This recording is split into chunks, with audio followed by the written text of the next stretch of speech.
The Cleveland Cavaliers have had the weirdest season ever, from being a play-in team just weeks ago to losing both Darius Garland and Evan Mobley for an extended period of time to them becoming the hottest team in the league and winning 14 out of their last 15 games. This Cavs team can beat anyone, and they are really starting to gel together at the right time. But how are they doing this? Well, let's go back to 2 months ago when this team was barely above 500 with a 16-13 record. They started off the year rather slow, albeit now when I look at who they played, it was mostly contenders, but this team didn't look good at all. I thought with some of the moves they made over the offseason that they would be improved, but it almost looked like they regressed, and they had the same problem as the year before in that they couldn't figure out how to close out close games. They literally were up by 10 in the home opener against the Thunder with 90 seconds left and found a way to lose. It was so embarrassing.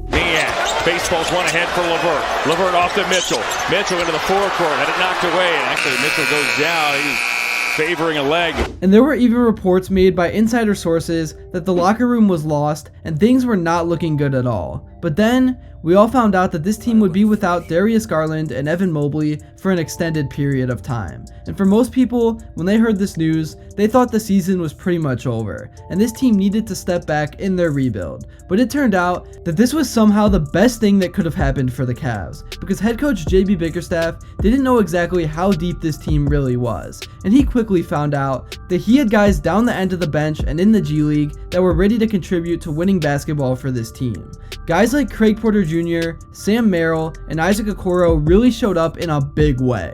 I know Okoro has been around for a while, but it wasn't until these last few weeks for him to finally come out of his shell and show us the talent he had developed. But for Craig Porter Jr., he had pretty much no NBA experience and all of a sudden was being asked to play 15 to 20 minutes per night. And he remained cool and collective and did everything you could have asked of him and more. He is just a pure facilitator. And then for Sam Merrill, he's an absolute sniper. One of the most fun to watch and efficient players in the league. He's something the Cavs needed so much last year in the playoffs against the New York Knicks. So yeah, basically with Garland and Mobley out, the Cavs started to find their identity, and since Donovan Mitchell was able to have the ball in his hands 24/7, he started to find himself again and got back to the MVP level that we all knew he could be at. Pretty much everything worked out perfectly, and they started to get hot as a team. And by the time Garland and Mobley came back into the picture, they had their system down and knew what they wanted to do. So they were able to get right back into the swing of things pretty easily,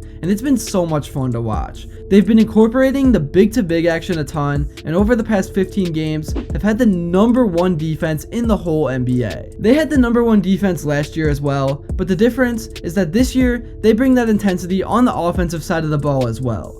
Kobe Altman brought in the exact pieces that this team needed because the problem was pretty simple. Outside of Donovan and Darius, nobody could knock down an open shot. So Max Strus and George Niang was brought in, and then Sam Merrill was called up from the G League. So now, this team has over 5 players that can consistently knock down any shot from anywhere on the court. And when somebody gets cold, somebody else can pick them up. It isn't just all Donovan Mitchell now. And the best thing is that when Donovan drives to the paint, defenses can't just completely collapse on him like they did last year. Because if they do, he will just kick it out for a wide open 3. Last season, teams would just leave Isaac Okoro wide open in the corner. And this year, if they try to do that, it's wraps. He has worked so hard on his outside shot, and it's finally starting to pay off in a big way.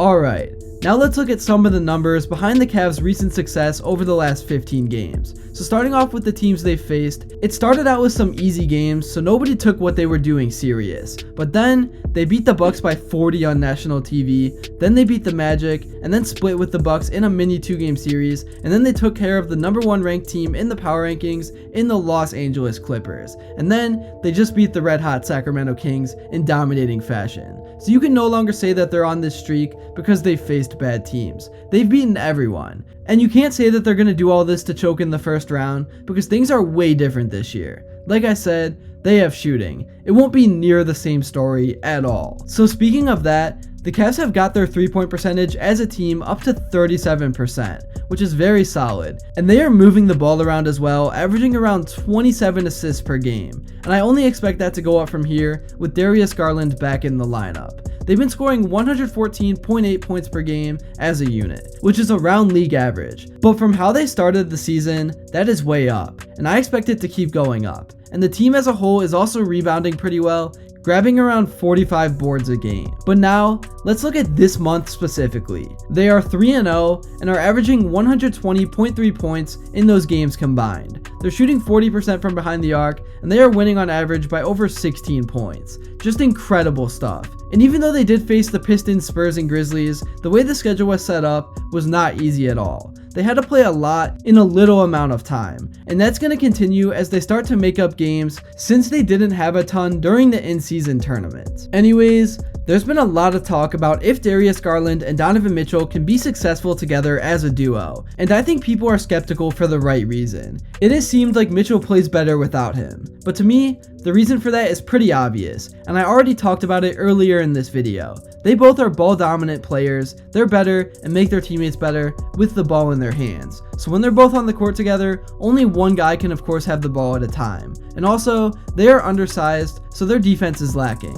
And that's why JB has tried his best to spread out their minutes whenever he can. And we also need to remember, between injuries and just lack of time, this duo has barely even played a full season together, so they're still kind of getting acclimated to things. But the Cavs definitely can't get rid of Garland, because the future of Donovan is still in the air. But if this team can continue to play this way, he will have no reason to want to go anywhere else. But yeah, talent is talent.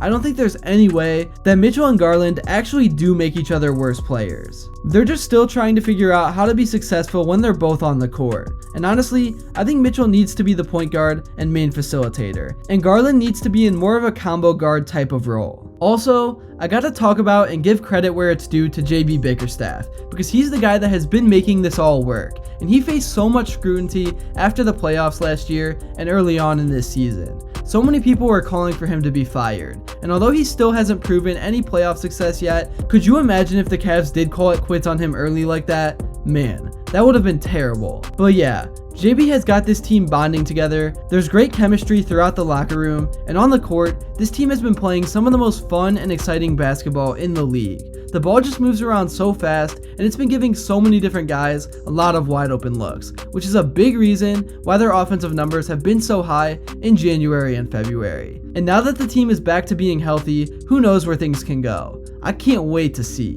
If you've been paying any attention to the standings, the Cavs just snuck into that 2-seed spot, something that literally nobody would have thought was possible even just 2 weeks ago.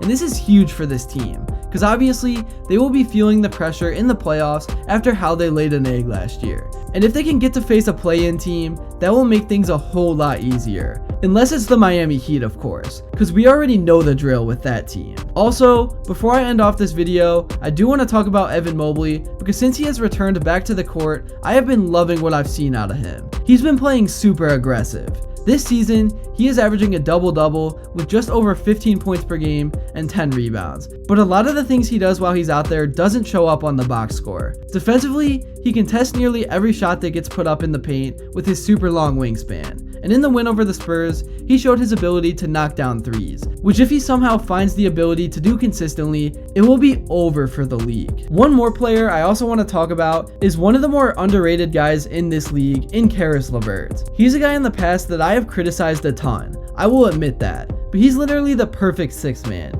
He can handle the ball, he's a great defender, he plays with heart and hustle, he can create his own shot, and he's not afraid to take over a game. But that part of his game is kind of both a good and bad thing, because sometimes he will get overconfident and he almost always follows up a made shot with a heat check. It's kind of funny to watch sometimes, but yeah, shout out to Caris. So overall, the Cavs have been playing the best basketball they ever have since the departure of LeBron James. And now that they are getting healthy, I only expect their level of play to increase even more. And I'm not worried about what happened in the playoffs last year, because it was all a fluke. Nobody had experience, and there was no shooting around Mitchell. So the Knicks were able to focus 100% on stopping him. Nobody will be able to do that this year. That's really all I have to say for this one. Thank you all so much if you made it to this point, and if you enjoyed it and haven't yet, please make sure to drop a like and subscribe. And also, let me know what you would like to see next now that we are in the thick of the NBA season. And until then, I will see you all later.